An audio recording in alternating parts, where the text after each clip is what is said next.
Bonjour tout le monde! J'avais envie cette fois-ci de vous présenter des stratégies et des trucs pour revisiter nos livres en immersion. Je me suis inspirée des pratiques présentées dans le livre « Soutenir les lecteurs en langue seconde » de René Bourgoin.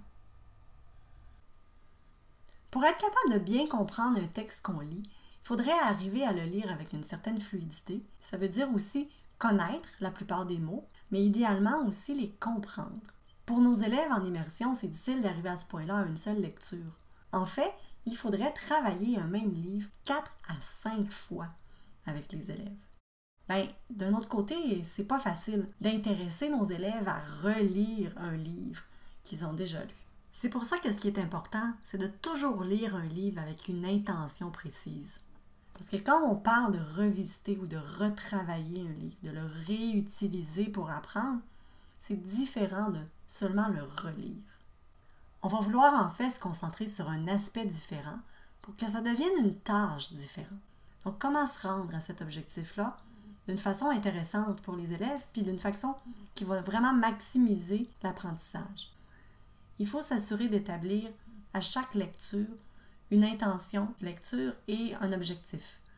Et puis, à chaque relecture, à chaque fois qu'on revisite le livre, on va modifier cette intention-là ou l'objectif de lecture. Je vais vous donner des exemples par la suite. On peut aussi utiliser une pratique différente, donc aborder le livre différemment. Donc, intention et objectif. L'intention, c'est vraiment l'aspect sur lequel on se concentre quand on fait la lecture ou quand on écoute une lecture pour bien comprendre le message. Donc, quel aspect est-ce qu'on veut que les élèves observent durant la lecture? Par exemple, on pourrait leur demander d'observer les mots qui sont utilisés pour décrire un personnage. On pourrait aussi leur demander de penser aux différences entre des éléments dans un texte ou entre le lieu décrit dans le texte et la ville dans laquelle on est. L'objectif, lui, c'est plus précis. C'est plus précis dans le sens que c'est vraiment l'habileté qu'on veut développer ou qu'on veut apprendre. Par exemple, trouver des mots qui riment, travailler la ponctuation, bien la comprendre, puis être capable de l'utiliser pour, quand on lit un texte, respecter la ponctuation. Donc, on parle ici vraiment d'une compétence plus précise. Les pratiques, elles, c'est la façon qu'on aborde le texte. Donc, peut-être qu'on va faire une lecture à voix haute. Donc, en tant qu'enseignant, on va lire le texte à voix haute à la classe. Peut-être qu'on va faire une lecture partagée. La lecture partagée a 2 volets, si on veut. Le volet où l'enseignant va modeler la lecture. On va vraiment utiliser notre discours à voix haute pour partager avec la classe les stratégies qu'on utilise durant la lecture. Pour leur montrer qu'est-ce qu'on fait comme lecteur quand on lit notre livre pour réfléchir sur le contenu, sur les mots, puis s'assurer de valider notre compréhension. L'autre aspect de la lecture partagée, c'est d'impliquer les élèves, que ce soit dans une lecture où tout le monde lit en même temps à voix haute. Peut-être que l'enseignant va lire une partie tout seul et ensuite tous les élèves vont répéter en même temps. Peut-être qu'il y a quelques groupes d'élèves qui vont répéter ou lire un paragraphe. Donc, ce n'est pas une seule voix, ce n'est pas un seul élève, mais ça engage les élèves à lire à voix haute le texte qu'ils viennent d'entendre. Puis d'autres pratiques plus précises, par exemple comme l'étude de mots, on va vraiment travailler sur le vocabulaire, la lecture guidée qui va se faire en petits groupes avec un texte qui est vraiment adapté au niveau de ce groupe d'élèves-là, ou encore les besoins ou les compétences qu'on veut vraiment cibler. La lecture interactive entre pairs, peut-être qu'on va jumeler des élèves ensemble pour faire le travail de pas seulement lire à un copain, mais vraiment de travailler le texte avec une intention précise, mais avec un partenaire. Ou même pendant la lecture indépendante ou autonome.